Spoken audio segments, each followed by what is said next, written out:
الحمد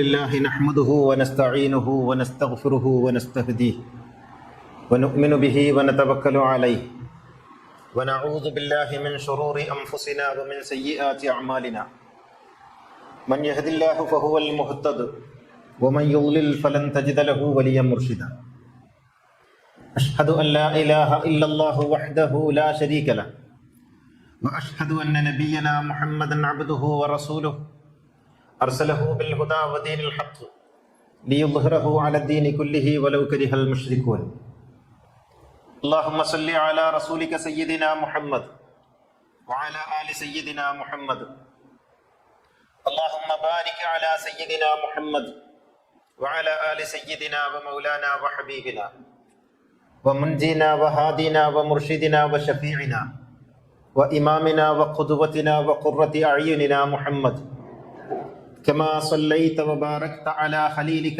إبراهيم وآل خليلك إبراهيم إنك حميد مجيد يا أيها الذين آمنوا اتقوا الله حق تقاته ولا تموتن إلا وأنتم مسلمون أعوذ بالله من الشيطان الرجيم بسم الله الرحمن الرحيم إنا أعطيناك الكوثر فصل لربك وانحر إن شانئك هو الأبتر. സഹോദരീ സഹോദരന്മാരെ, തഖ്വയുള്ളവരായി ജീവിക്കണമെന്ന് എന്നെയും നിങ്ങളെയും ഉണർത്തുകയാണ്. അള്ളാഹു നമ്മെ എല്ലാവരെയും സജ്ജനങ്ങളിൽ ഉൾപ്പെടുത്തി അനുഗ്രഹിക്കുമാറാകട്ടെ. പലപ്പോഴും നമുക്ക് വരുന്ന ഫോൺ കോളുകളിൽ വളരെ കോളുകളും ഭാര്യ പ്രസവിച്ചു അല്ലെങ്കിൽ മകള് പ്രസവിച്ചു, കുഞ്ഞ് ഇന്ന ലിംഗവർഗത്തിൽപ്പെട്ടതാണ്, പേര് വേണം എന്ന് പറഞ്ഞുകൊണ്ട് ആയിരിക്കും. അങ്ങനെ നമ്മൾ പേരുകളൊക്കെ പറഞ്ഞു കൊടുക്കും. പിന്നെ അതിനെ തുടർന്ന് ചോദിക്കുന്ന ചോദ്യം,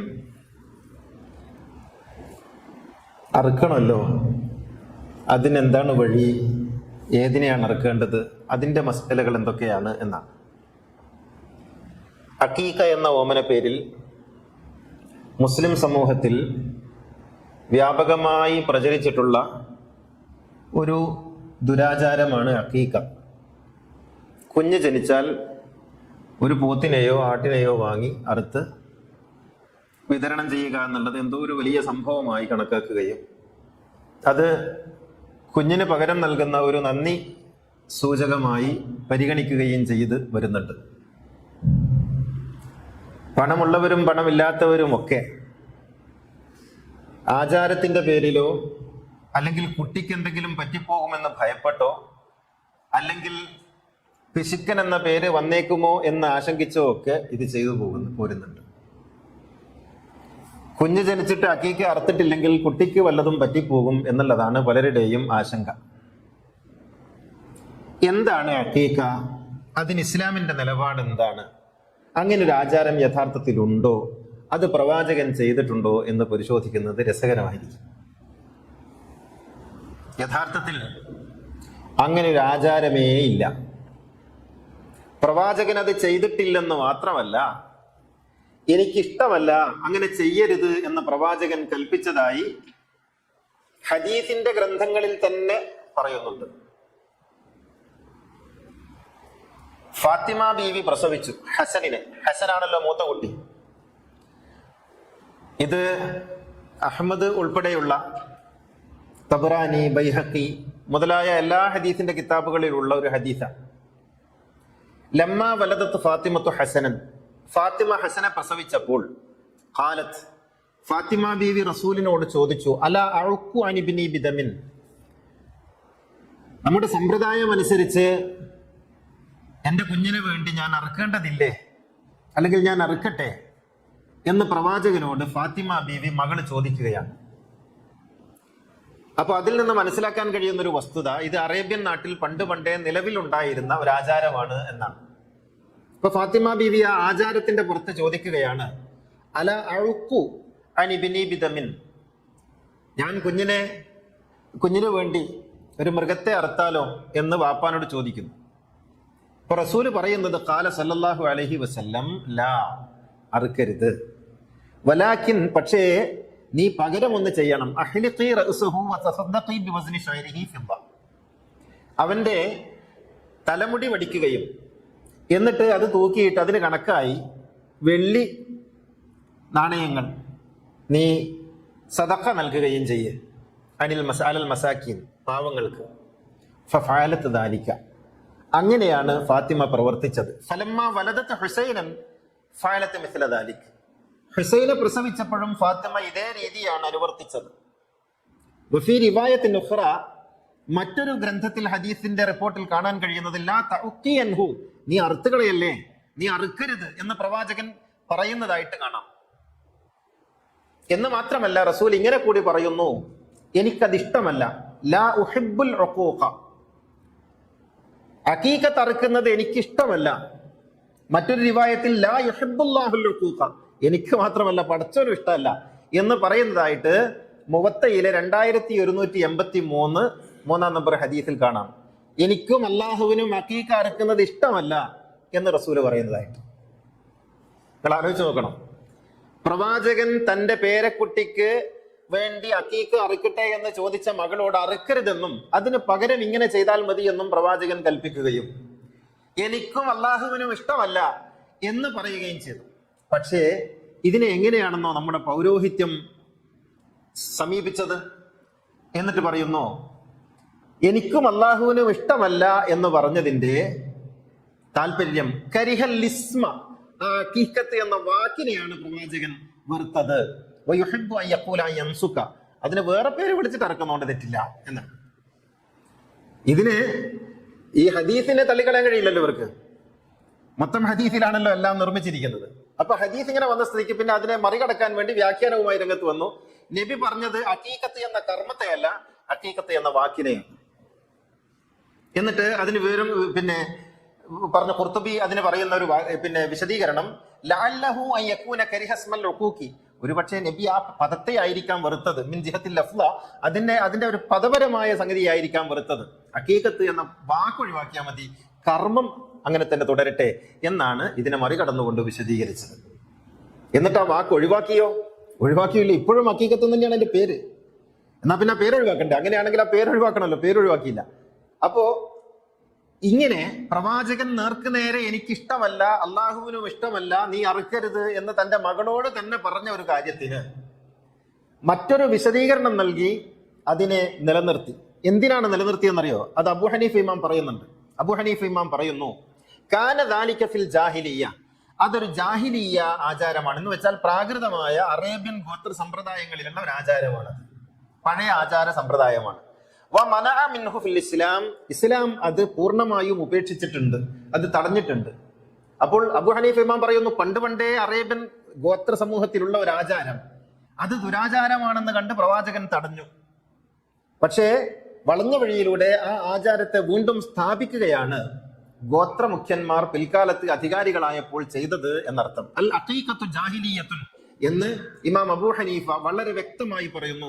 അഖീഖ എന്ന് പറഞ്ഞാൽ കുട്ടികൾ ജനിച്ചാൽ മൃഗങ്ങളെ പകരമറുക്കുക എന്ന് പറയുന്നത് പഴയകാല അറേബ്യൻ ഗോത്ര സമ്പ്രദായം മാത്രമാണ്. ഇസ്ലാമുമായിട്ട് അതിന് യാതൊരു ബന്ധവുമില്ല. ഇമാം സർഖസി അദ്ദേഹത്തിന്റെ അൽ മബ്സൂത്ത് എന്ന കിതാബിൽ പറയുന്നു, അന്നഹ മൻസൂഖത്തുൻ, അഖീഖ അറുക്കുക എന്നുള്ളത് ഇസ്ലാമിലില്ല. യുക്റഹു ഫഅലുഹ, അത് ചെയ്യുന്നത് വെറുക്കപ്പെട്ട കാര്യമാണ്. അഖീഖക്ക് വേണ്ടി കത്തിയും മൂർച്ച കൂട്ടി പോത്തിന്റെ പുറകെ ഓടുന്ന നമ്മുടെ സുന്നത്തെടുക്കാൻ വേണ്ടി വെമ്പി നിൽക്കുന്ന ഭക്തന്മാർ കേൾക്കണം, ഇമാം അബൂ ഹനീഫയുടെ അഭിപ്രായമായിട്ട് ഇമാം സർഖസി പറയുന്നത് അന്നഹ മൻസൂഖത്തുൻ യുക്റഹു ഫഅലുഹ, അത് ചെയ്യുന്നത് കറാഹത്താണ്. ഖാല മുഹമ്മദുൻ സാഹിബു അബി ഹനീഫ, അബൂ ഹനീഫയുടെ ശിഷ്യനായ മുഹമ്മദ് പറയുന്നത് എന്തെന്നാൽ, അമ്മൽ അഖീഖത്തു, അഖീഖ എന്ന ദുരാചാരം, ഫബലഗന അന്നഹ കാനത് ഫിൽ ജാഹിലിയ്യ, അത് ഇസ്ലാമിന് മുമ്പ് അറേബ്യൻ ഗോത്രങ്ങളിൽ നിലനിന്ന ഒരു ആചാരമായിരുന്നു എന്ന് നമുക്കറിയാം. വഖദ് ഫഅലത് ഫി അവ്വലിൽ ഇസ്ലാം, ഇസ്ലാമിന്റെ ആദ്യകാലത്ത് മനുഷ്യന്മാർ വിവരമില്ലാതെ അങ്ങനെ ചെയ്തിട്ടുണ്ട്. പക്ഷേ സുമ്മ നുസിഖ കുല്ലു ദിബ്ഹിൻ കാന ഖബ്ലഹു, പണ്ടുണ്ടായിരുന്ന എല്ലാ അത്തരത്തിലുള്ള ബലികളും ഇസ്ലാം നിരോധിച്ചു കളഞ്ഞിട്ടുണ്ട് എന്ന് മബ്സൂത്തിൽ പറയുന്നതായിട്ട് നമുക്ക് കാണാം. പഴയ കാലത്തുണ്ടായിരുന്ന എല്ലാ ബലികളും, അത് പെരുന്നാൾ ബലിയാണെങ്കിലും പിന്നെ കുഞ്ഞു പിറന്നാലുള്ള ബലിയാണെങ്കിലും എല്ലാ ബലികളും സുമ്മ നുസിഖ കുല്ലു ദിബ്ഹിൻ കാന ഖബ്ലഹു, പണ്ടുണ്ടായിരുന്ന എല്ലാ ബലികർമ്മങ്ങളും എല്ലാ അറവുകളും ഇസ്ലാം വന്നതോടുകൂടി നിരോധിച്ചിട്ടുണ്ട് എന്ന് അൽ മബ്സൂത്തിൽ പറയുന്നു. ഖാലൽ ഖവാരിസ്മി, ഖവാരിസ്മി പറയുന്നു കാന ഫിൽ ജാഹിലിയ്യത്തി ദബാഹുൻ യദ്ബഹൂനഹ, പണ്ട് ഒരുപാട് അറവുകൾ ഉണ്ടായിരുന്നു, ഒരുപാട് ബലികൾ ഉണ്ടായിരുന്നു. കണ്ടതിനും തൊട്ടതിനും ഒക്കെ അറക്കലായിരുന്ന പരിപാടി. മിൻഹാ അൽ അഖീഖ, അതിൽപ്പെട്ടതാണ് അഖീഖയും. വകുല്ലുഹാ മൻസൂഖ, അത് മുഴുവനും ദുർബലപ്പെട്ടു. എല്ലാ അറവുകളും ജാഹിലിയ കാലത്തുണ്ടായിരുന്ന സകല അറവുകളും മൻസൂഖായി പോയിരിക്കുന്നു ഇസ്ലാം വന്നതോടുകൂടി എന്ന് ഖവാരിസ്മി പറയുന്നു. നസ്സുൽ റിവായാത്തി, ഈ അഭിപ്രായങ്ങളെയൊക്കെ ഉദ്ധരിച്ചുകൊണ്ട് അവസാനം അതിന്റെ കൺക്ലൂഷൻ ഇങ്ങനെയാണ്: നസ്സുൽ റിവായാത്തി ലാഹിറുൻ ഫീ അന്ന മദ്ഹബ അബി ഹനീഫ, അബൂ ഹനീഫ ഇമാമിന്റെ അഭിപ്രായത്തിൽ കാര്യം വളരെ വ്യക്തമാണ്. ഹുവ അന്നൽ അഖീഖത മൻസൂഖത്തുൻ ഗൈറു മശ്റൂഅ, ഇസ്ലാമിക ശരീഅത്തിൽ അഖീഖത്ത് എന്ന് പറയുന്ന ഒരു ആചാരമേ ഇല്ല. അബൂ ഹനീഫ ഇമാമിന്റെ വളരെ കൃത്യമായ നിലപാട്. അപ്പോൾ അബൂ ഹനീഫ ഇമാം അഖീഖ ഇല്ലെന്നും അഖീഖ പാടില്ലെന്നും അത് മൻസൂഖാണെന്നും അത് ജാഹിലിയ കാലഘട്ടത്തിലുള്ള ആചാരമാണെന്നും അത് കറാഹത്താണെന്നും പറഞ്ഞതിനെ പിൽക്കാലത്തിൽ ചില പുരോഹിതന്മാർക്ക് പറ്റിയില്ല. അവരതിനെന്ത് പറഞ്ഞു എന്നറിയോ? അബൂ ഹനീഫക്ക് വിവരമില്ല. ഇബ്നു ഖുദാമ പറഞ്ഞു വജഅലഹ അബൂ ഹനീഫ മിൻ അംരിൽ ജാഹിലിയ, ഇത് ജാഹിലിയ സംസ്കാരമാണെന്ന് അബൂ ഹനീഫ പറഞ്ഞത് ലിഖില്ലത്തി ഇൽമിഹി വമഅരിഫതിഹി, അദ്ദേഹത്തിന് വിവരമില്ലാത്തതുകൊണ്ടാണ്. അങ്ങനെ പറഞ്ഞാൽ തീർന്നല്ലോ. അബൂ ഹനീഫക്ക് വിവരമില്ല. അബൂ ഹനീഫ ആരാണ്? ഇമാമുൽ അഅ്ളം എന്ന് വളരെ ആദരവോടുകൂടി മുസ്ലിം ലോകം വിളിക്കുന്ന, ലോകത്ത് 30% ആളുകൾ മുസ്ലിം സമൂഹം പിൻപറ്റുന്ന ഒരു മദ്ഹബിന്റെ ഇമാമായിട്ടുള്ള, ലോകത്തിലെ ഏറ്റവും വലിയ മുസ്ലിം മദ്ഹബുകളിൽ ഏറ്റവും വലിയ മദ്ഹബ് ഹനഫി മദ്ഹബാണ്. അങ്ങനെയുള്ള ആദ്യത്തെ മുജ്തഹിദ് എന്നറിയപ്പെടുന്ന താബീകളുടെ കാലഘട്ടത്തിൽ ജീവിച്ച, ഹിജ്റ 80 ജനിച്ച് 150 മരണപ്പെട്ട അബൂ ഹനീഫയെ കുറിച്ച് ഇബ്നു ഖുദാമ ഈ ഒരൊറ്റ കാരണത്താൽ പറയുന്നു അദ്ദേഹത്തിന് അറിവില്ല, അതുകൊണ്ടാണ് ഇങ്ങനെ പറഞ്ഞത് എന്ന് പറയുന്നു. നിങ്ങൾ ഓർത്തു നോക്കണം. എന്നിട്ട് ഒരുപാട് ഹദീസുകൾ പ്രവാചകനെ കുറിച്ച് ഉണ്ടാക്കി. ഈ ഹദീസുകളൊക്കെ വെച്ചുകൊണ്ട് പ്രവാചകന്റെ അവസാനത്തെ മകനായ ഇബ്രാഹിം ജനിച്ചതിന് ശേഷം 2 വർഷമാണ് ആ കുട്ടി ജീവിച്ചത്. അന്ന് പ്രവാചകൻ സാമ്പത്തികമായിട്ടൊക്കെ നല്ല സുസ്ഥിതിയിലുള്ള സമയമാണ് മദീനയിൽ. ആ സമയത്ത് ഇബ്രാഹിമിന് വേണ്ടി ഒന്നല്ല ഒരു 100 എണ്ണത്തിന് വേണമെങ്കിലും പ്രവാചകൻ ഇറക്കാമായിരുന്നു. പക്ഷെ ലം യഉഖൻ നബിയ്യു ലിബ്നിഹി ഇബ്രാഹിം, ഇബ്രാഹിമിന് വേണ്ടി പ്രവാചകൻ അഖീഖത്ത് അറുത്തിട്ടേ ഇല്ല. എല്ലാ ഹദീസിന്റെ കിതാബുകളിലും ഇതുണ്ട്. ഇബ്രാഹിമിന് വേണ്ടി അറുത്തിട്ടേയില്ല. പ്രവാചകന്റെ ആദ്യത്തെ 2 ആൺമക്കൾ മരിച്ചുപോയ മക്കയിലുള്ള സമയത്ത് ഖദീജ ബീവിയിൽ ഉണ്ടായിരുന്ന ആൺമക്കൾ അബ്ദുള്ള, ഖാസിം, അവർക്ക് വേണ്ടി നബി അറുത്തിട്ടില്ല. നിങ്ങൾ ആലോചിച്ച് നോക്കണം. ഇങ്ങനെ പ്രവാചകൻ ചെയ്തിട്ടില്ലാത്ത, എന്നിട്ട് പ്രവാചകനെ കുറിച്ച് ഉണ്ടാക്കി ഹസന് വേണ്ടിയും ഹുസൈന് വേണ്ടിയും നബി ഒരു ആട്ടിന് വീതം അറുത്തിട്ടുണ്ടെന്ന്. ഏത് ഹുസൈന് വേണ്ടി? തന്റെ മകളോട്, ആ കുട്ടികളെ പ്രസവിച്ച ഉമ്മയോട് പറയുന്നു അറക്കരുത്, നീ ഇങ്ങനെ ചെയ്താൽ മതി, എനിക്കിഷ്ടമല്ല എന്ന് പറഞ്ഞിട്ട് പ്രവാചകൻ അപ്പുറത്ത് പോയിട്ട് അറുത്തു എന്ന് ഹദീസിന്റെ കിതാബുകളിൽ എഴുതി വെച്ചു. ഇങ്ങനെ വൈരുദ്ധ്യങ്ങളാണ് എഴുതി വെച്ചത്. ഈ വിശദീകരണങ്ങളെല്ലാം വെച്ചുകൊണ്ട് വളരെ കൃത്യമായി നമുക്ക് പറയാൻ കഴിയും അഖീഖ എന്നത് ദുരാചാരമാണ്. കുട്ടി ജനിച്ചാൽ പോത്തിന്റെ കഴുത്തിൽ കത്തിവെക്കുക എന്നുള്ളത് നിങ്ങൾ ആലോചിച്ച് നോക്കൂ.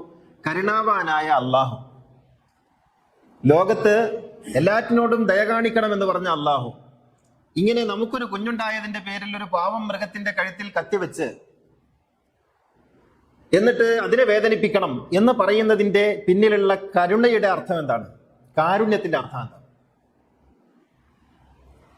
നിങ്ങൾ ആലോചിച്ച് നോക്കേണ്ടത്, ഈ പൂത്തിനെ അറുത്ത് ഈ രക്തം, പഴയ കാലത്തൊക്കെ രക്തം, ഈ പിന്നെ മൃഗത്തെ അറുത്ത രക്തം ഈ കുഞ്ഞിന്റെ തലയിൽ പെട്ടു അത്രേ, രക്തം പൂശാറുണ്ടായിരുന്നത്.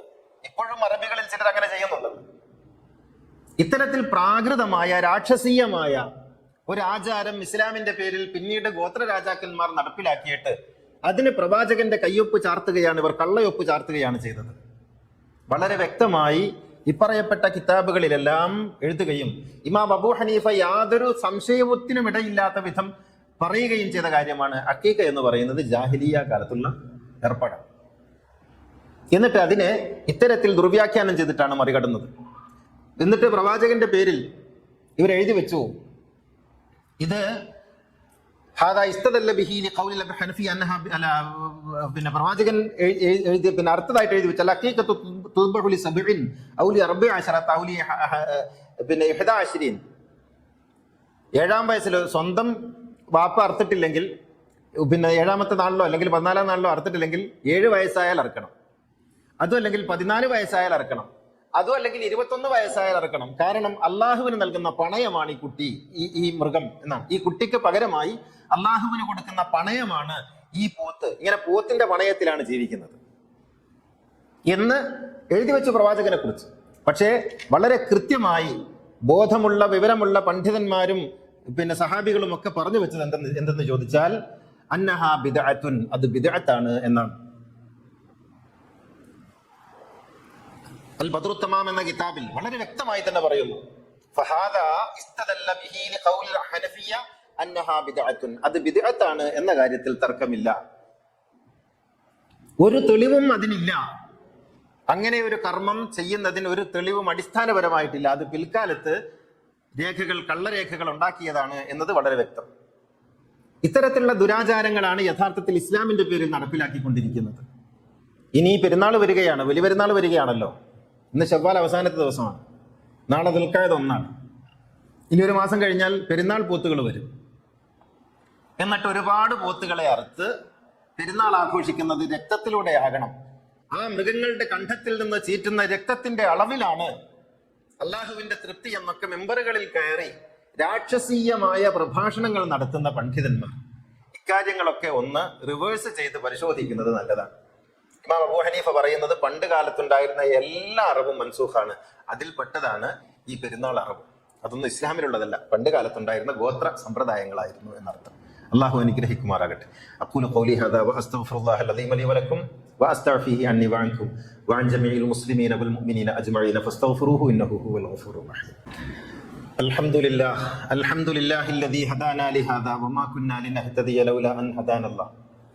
الصلاة والسلام على سيدنا محمد سيد الكونين محبوب رب المشرقين والمغربين خاتم الأنبياء سيد المرسلين مراد المشتاقين محبوب العاشقين جد الحسن والحسين صاحب الحرمين وابن الذبيحين سيدنا محمد بن عبد الله بن عبد المطلب صلى الله عليه وعلى آله وصحبه الذين جاهدوا بأموالهم في سبيل الله وباعوا نفوسهم لدين الهدى رضي الله عنهم ورضوا عنه ذلك لمن خشي ربه إن الله وملائكته يصلون على النبي يا أيها الذين آمنوا صلوا عليه وسلموا تسليما. സഹോദര സഹോദരികളെ, തഖ്വയുള്ളവരായിരിക്കണമെന്ന് ഒന്നുകൂടി ഉണർത്തുകയാണ്. നമ്മൾ കഴിഞ്ഞ വർഷം വെക്കേഷനിൽ കുട്ടികൾക്ക് വേണ്ടി ഒരു സമ്മർ ക്യാമ്പ് നടത്തിയിരുന്നു. ഒരാഴ്ച നീണ്ടു നിൽക്കുന്ന 40 കുട്ടികൾ ഇതിൽ സംബന്ധിച്ചു. വളരെ വലിയ പ്രതികരണങ്ങളാണ് കുട്ടികളുടെ ഭാഗത്തു നിന്നും രക്ഷിതാക്കളുടെ ഭാഗത്തു നിന്നും നമുക്കുണ്ടായിട്ടുള്ളത്. ഈ വർഷവും അതുപോലൊരു ക്യാമ്പ് നടത്താൻ നമ്മൾ ഉദ്ദേശിക്കുന്നുണ്ട്. ഈ മാസം 29-ാം തീയതി മുതൽ 6-ാം തീയതി വരെയുള്ള ഒരാഴ്ചക്കാലമാണ് ക്യാമ്പ് നടത്തുന്നത്. കഴിഞ്ഞ വർഷം നമ്മൾ നടത്തിയത് മലപ്പുറത്ത് വെച്ചായിരുന്നെങ്കിൽ ഈ വർഷം നമ്മൾ കോഴിക്കോട് വെച്ച് ഇവിടെ വെച്ചാണ് നടത്താൻ ഉദ്ദേശിക്കുന്നത്. കുട്ടികൾ താമസിച്ചുകൊണ്ടുള്ള ക്യാമ്പാണ്. അതിൽ ക്ലാസ്സുകളുണ്ട്, യാത്രയുണ്ട്, സന്ദർശനങ്ങളുണ്ട്, പല രീതിയിലുള്ള അവരുടെ വ്യക്തിത്വത്തിൻ്റെയും അറിവിൻ്റെയും അനുഭവങ്ങളുടെയും വികാസത്തിന് കാരണമായി തീരുന്ന പല ആക്ടിവിറ്റികളും നമ്മളതിൽ ഉൾപ്പെടുത്തുന്നുണ്ട്. ആൺകുട്ടികൾക്കും പെൺകുട്ടികൾക്കും പങ്കെടുക്കാം. 9ാം തരം മുതൽ ഡിഗ്രി തലം വരെയുള്ള കുട്ടികളെയാണ് ഉദ്ദേശിക്കുന്നത്. ചെറിയ ഒരു ഫീസ് ഘടനയും അതിനുണ്ട്, ഭക്ഷണവും താമസമൊക്കെ ഉണ്ടല്ലോ. അപ്പം അതുകൊണ്ട് നിങ്ങളുടെ മക്കളും പരിചയത്തിൽപ്പെട്ടവരുമായിട്ടുള്ള കുട്ടികളെ ഇതിലേക്ക് പറഞ്ഞ് പ്രോത്സാഹിപ്പിക്കുകയും ചേർക്കുകയും വേണം. അകമ്പൊരുളിൻ്റെ വിശാലമായ ആശയങ്ങളും കാഴ്ചപ്പാടുകളും മാത്രമല്ല, ജീവിതാനുഭവങ്ങൾ കുട്ടികൾക്ക് കൈമാറ്റം ചെയ്യുന്ന ഒരു ക്യാമ്പ്, ഒരു വിശിഷ്ടമായ ഒരു അനുഭവമായിരിക്കും അത്. പ്രഗത്ഭരായ പലരും അതിൽ ക്ലാസ് എടുക്കുന്നുണ്ട്. കഴിഞ്ഞ വർഷം ഉള്ളവരും വന്നവരും അല്ലാത്തവരൊക്കെ ഈ വർഷവും ഉണ്ടാകും. യാത്രയിലൂടെ കുട്ടികൾക്ക് ചില നേരനുഭവങ്ങൾ സിദ്ധിക്കുന്നതിന് അത് കാരണമായി തീരും. അതുകൊണ്ട് അതിലേക്ക് രക്ഷിതാക്കളുടെ ശ്രദ്ധ ക്ഷണിക്കുകയാണ്. കുട്ടികളെ ഒരാഴ്ചക്കാലം അതിലേക്ക് വിടുകയും അവരുടെ അനുഭവ പരിസരം വികസിപ്പിക്കുന്നതിന് സഹായിക്കുകയും ചെയ്യണം. അള്ളാഹു അനുഗ്രഹിക്കുമാറാകട്ടെ. മറ്റൊരു കാര്യമുള്ളത്, നമ്മൾ മദ്രസയെക്കുറിച്ച് പറഞ്ഞിരുന്നു. ഇൻഷാ അല്ലാഹ് മദ്രസ കുട്ടികൾക്ക് ആവശ്യം ഉള്ള 8 വയസ്സ് മുതൽ 18 വയസ്സ് വരെയുള്ള കുട്ടികൾക്ക് 3 ഘട്ടങ്ങളായി സബ് ജൂനിയർ, ജൂനിയർ, സീനിയർ തലങ്ങളിൽ 1 വർഷം നീണ്ടു നിൽക്കുന്ന മദ്രസയാണ്. ശനി ഞായർ ദിവസങ്ങളിലായിരിക്കും ക്ലാസ്. രാവിലെ മുതൽ വൈകുന്നേരം വരെയുള്ള വ്യത്യസ്ത സമയക്രമങ്ങളുണ്ട്. 2 മണിക്കൂർ നേരം. ഓരോ നാട്ടിലുള്ള കുട്ടികൾക്ക് അങ്ങനെ പങ്കെടുക്കാം. അത് ഓൺലൈനിലാണ്. ആ മദ്രസ ഇൻഷാ അല്ലാഹ് നമ്മൾ ഈ വെക്കേഷനിൽ തന്നെ ആരംഭിക്കും. അതിൻ്റെ സിലബസും കരിക്കുലവും ഒക്കെ തയ്യാറായി കഴിഞ്ഞു. അതിനുവേണ്ടിയുള്ള പ്രവർത്തനങ്ങളിലാണ്. അതിനും ചെറിയൊരു ഫീസ് ഘടന ഉണ്ടാകും. കുട്ടികളെ അതിൽ ചേർക്കാം, കുട്ടികൾക്ക് പങ്കെടുക്കാം. ഓരോ ഘട്ടത്തിനും 1 വർഷം. സബ് ജൂനിയറിന് 1 വർഷം, ജൂനിയറിന് 1 വർഷം, സീനിയറിന് 1 വർഷം. ഇങ്ങനെ 3 വർഷം കൊണ്ട് പഠിച്ചു തീർക്കാവുന്നതേ ഉള്ളൂ. 3 വർഷം തന്നെ വേണ്ടതില്ല. 3 വർഷം നമ്മൾ ഒരാഴ്ചയിൽ 2 ദിവസം ആയതുകൊണ്ടാണ് 3 വർഷം എന്ന് കണക്കാക്കുന്നത്. അതിൽ ഇസ്ലാമിനെ, ഇസ്ലാമിന്റെ പ്രമാണങ്ങളെ, പ്രവാചകനെ, പ്രവാചകന്മാരെ, വേദങ്ങളെ, മറ്റു മതങ്ങളെ, മറ്റു മതങ്ങളുടെ ആചാര്യന്മാരെ, കർമ്മശാസ്ത്രത്തെ, ഖുർആൻ പാരായണത്തെ ഒക്കെ അതിൻ്റെതായ തലങ്ങളിൽ നിന്നുകൊണ്ട് തന്നെ പഠിപ്പിക്കാൻ ശ്രമിക്കുന്ന ഒരു സിലബസാണ് തയ്യാറായിട്ടുള്ളത്. അതിനും പ്രഗത്ഭരായ അധ്യാപകരൊക്കെ ഉണ്ടാകും. മൂന്നാമത് മറ്റൊരു കാര്യമുള്ളത്, പ്രായമുള്ളവർക്ക് വേണ്ടി നമ്മളൊരു കോഴ്സ് ആരംഭിക്കുന്നുണ്ട്. 25 വയസ്സിന് മുകളിലുള്ള ആളുകൾക്ക് വേണ്ടി ഒരു ഖുർആൻ ചരിത്ര പഠന കോഴ്സ് 1 വർഷത്തേക്ക്. അതും ആഴ്ചയിൽ 1 ദിവസമായിരിക്കും. അത് ഓൺലൈൻ പ്ലാറ്റ്ഫോമിലായിരിക്കും ഉണ്ടാവുക. ഡയറക്റ്റ് ഇവിടെ വരുന്നവർക്ക് ഇവിടെ വന്ന് പങ്കെടുക്കാം. ഓൺലൈനിൽ പങ്കെടുക്കുന്നവർക്ക് അങ്ങനെയുമാകാം. അതിനും ചെറിയൊരു ഫീസ് ഘടന ഉണ്ടാകും. ഈ രീതിയിൽ ഇൻഷാ അല്ലാഹ് ഈ വർഷം 2026 നമ്മുടെ ഈ ആശയങ്ങളുടെ വിപുലീകരണത്തിന്റെയും പ്രചരണത്തിന്റെയും ഒരു കാലമായിട്ടാണ് നമ്മൾ കണക്കാക്കുന്നത്. അള്ളാഹു അനുഗ്രഹിക്കുമാറാകട്ടെ. അല്ലാഹുമ്മ ഗ്ഫിർ ലിൽ മുഅ്മിനീന വൽ മുഅ്മിനാത്ത് വൽ മുസ്ലിമീന വൽ മുസ്ലിമാത്ത് الأحياء منهم والأموات إنك مجيب الدعوات وقاضي الحاجات طيب ثراهم واجعل الجنة مأواهم ربنا آتنا في الدنيا حسنة وفي الآخرة حسنة وقنا عذاب النار ربنا تقبل منا إنك أنت السميع العليم وتب علينا إنك أنت التواب الرحيم وآخر الدعاء الحمد لله.